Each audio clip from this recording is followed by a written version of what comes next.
welcome to another incredible episode of Adventures in Entrepreneurship. I'm your host, Jared. This is Captain Clay, and we're here to help you navigate the tricky waters of entrepreneurship. Today we are talking about time management, something we could all hear more about. I know I could hear more about. Clay, what do you have for us? Here's the deal. We have a little controversy this morning, but there's a book here called The Ultimate Sales Machine. Now, I'm going to say this. I believe you have to judge when anybody says something based on the fruits. Judge the tree based on the fruits. So what I'm saying is, this guy, Chet Holmes, look him up, do a little Google on him, but he has a belief system that you should have no more than 6 reports. And I'm going to give you 2 examples to state my case. He's going to give you a difference, but the point is, don't have 75. Right. Here's a scoop. Steve Jobs was a very prolific and very successful in a lot of ways, but he was a weird dude, okay? He wore the same clothes. Who does that? He wears the same kind of clothes every day. I relate to that, but he also ate the same food every day. I relate to that too. But he only wanted to talk to 6 people at a time, ever. There's only 6 people that would ever get his attention. So he literally would not respond to emails or voicemails or anything by more than 6 people at a time. And his reason was because he believed it required extreme focus to accomplish anything. He was also known as a prolific idiot, and people didn't like him. So I'm not talking about in life, I'm just talking about at work. Okay, so I'm talking about when you leave work, different rules apply. I'm talking about at work.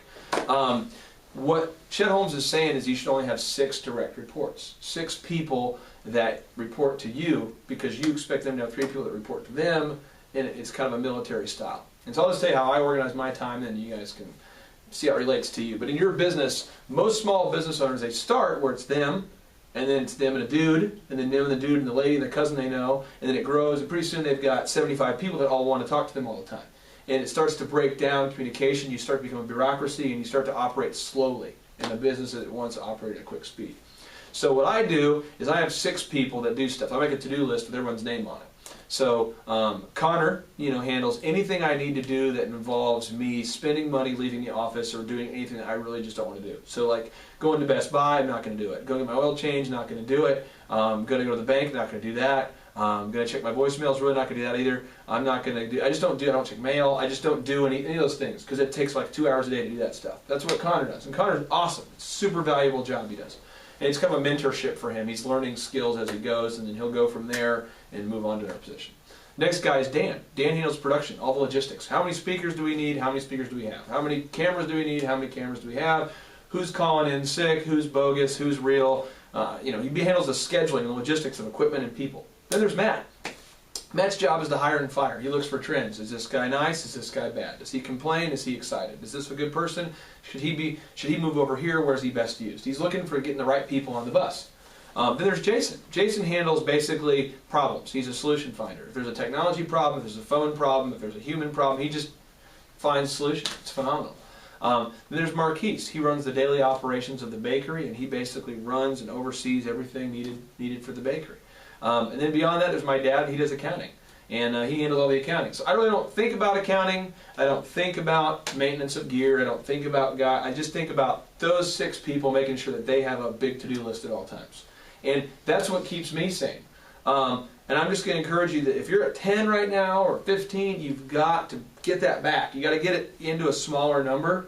But this guy right here has been mentored by or has worked alongside somebody who believes in a little different number, but we can all agree that the number should not be limitless. You need to have a manageable number of direct reports, and it needs to be clearly established that only they can reach you.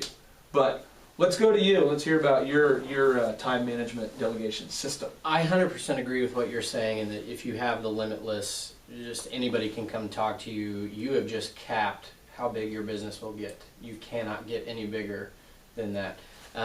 But I would say with Pastor George, last I checked and last I had heard, he has, Pastor Willie George, pastor of Church on the Move, he has 12 direct reports, 12 department heads. How big is Church on the Move? Church on the Move is in terms of how many people come there. How many humanoids go there? Somewhere in between 15 and 20,000 a weekend. Just to give you an idea, if you're watching this, you have no idea what Church on the Move is. Just go context. 15 to 20,000 people. Back to you. Right, and he has 12 people that report to him. He meets with them on a weekly basis, and then I believe he's got a few then that are a little bit closer and that he meets with, and And then there's another guy that you may have heard of, you may not have. His name is Jesus. He in the Bible had 12 direct reports, the 12 disciples. And so many people view this as just a story, but Jesus ran a very good business. In fact, he had set up such a great business model. It's still going on today and is still growing. He had 12 direct reports, and then within that 12, he had 3 that were like kind of the inner circle, and then beyond that, he had 1 that he that was the main dude. Are you saying that Jesus' time management strategy was better than Steve Jobs? Yes. Okay, all right, so I just want to make sure. Because not everybody liked Jesus, but to this day, I think a lot more like Jesus than like Steve Jobs, and I would assume that Jesus is in a better place than Steve Jobs. He just throws that in. I'm just saying, I'm sorry for Steve Jobs, but he made some really bad decisions, so. Okay, well here's the deal, here's the question though, is then if you have these direct reports, what are they going to do? I mean, they're waiting on you for orders. Here's what you have to do, guys. You have to think of the big plan, and then make sure that all 6 or 12 of those people have their to-do list fully mapped out. And I think this is a problem that a lot of entrepreneurs in particular run into. Yeah. Is they get so caught up in typically speaking, we are the type A, we're the doer personality, and it's just easier if I do it myself. Amen. I will get it done the right way. That's blasphemy. Exactly. And that is one thing, because if you actually read Steve Jobs' book, which I'm not all the way through, but you'll find out that he never created anything.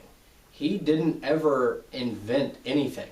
He had some really amazing ideas, and I'm not negating that whatsoever. He didn't create anything. Steve Wozniak was the guy that created the actual computer.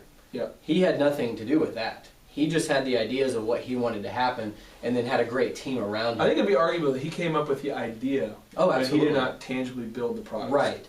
But the problem is that too many entrepreneurs have the idea and then feel as though they're the one that has to create it, or it won't be what they want. Whereas Steve Jobs just had this undeniable, uncontrollable, there was a certain level of that he wanted and would not take anything less. Here's a little punch in the groin, a little thought for you. Walt Disney, we associate that name with animation.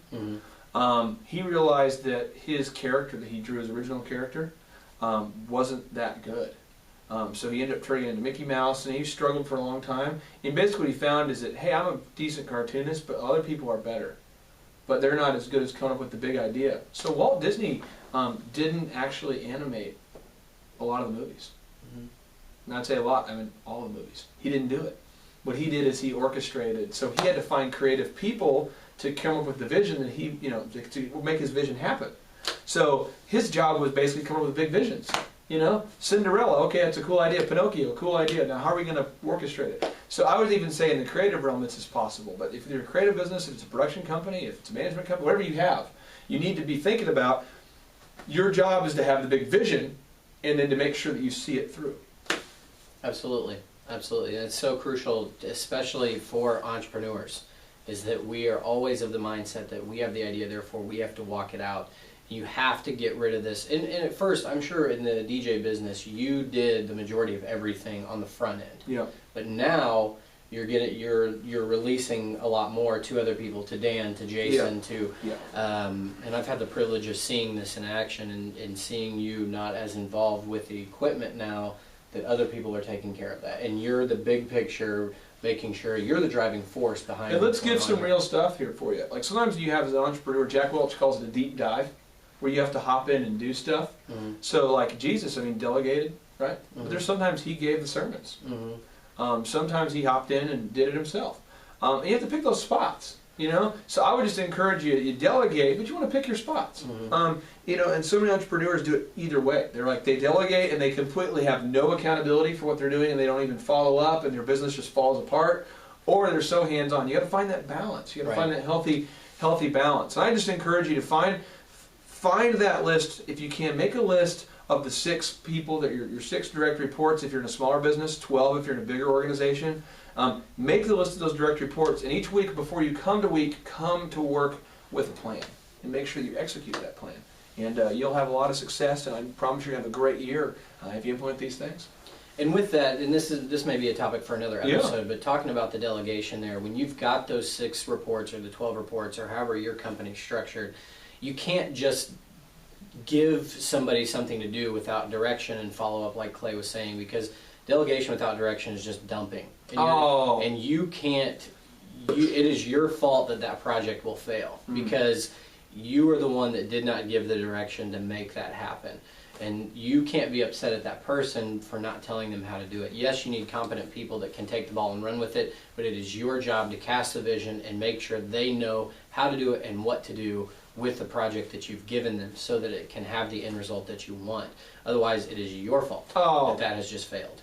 Maybe we need to talk about this in another episode, but just wanted to throw that in there. Yeah. When you delegate, you have to give direction and follow up on it. Otherwise, you are setting not only yourself, but that person and ultimately your company up to fail.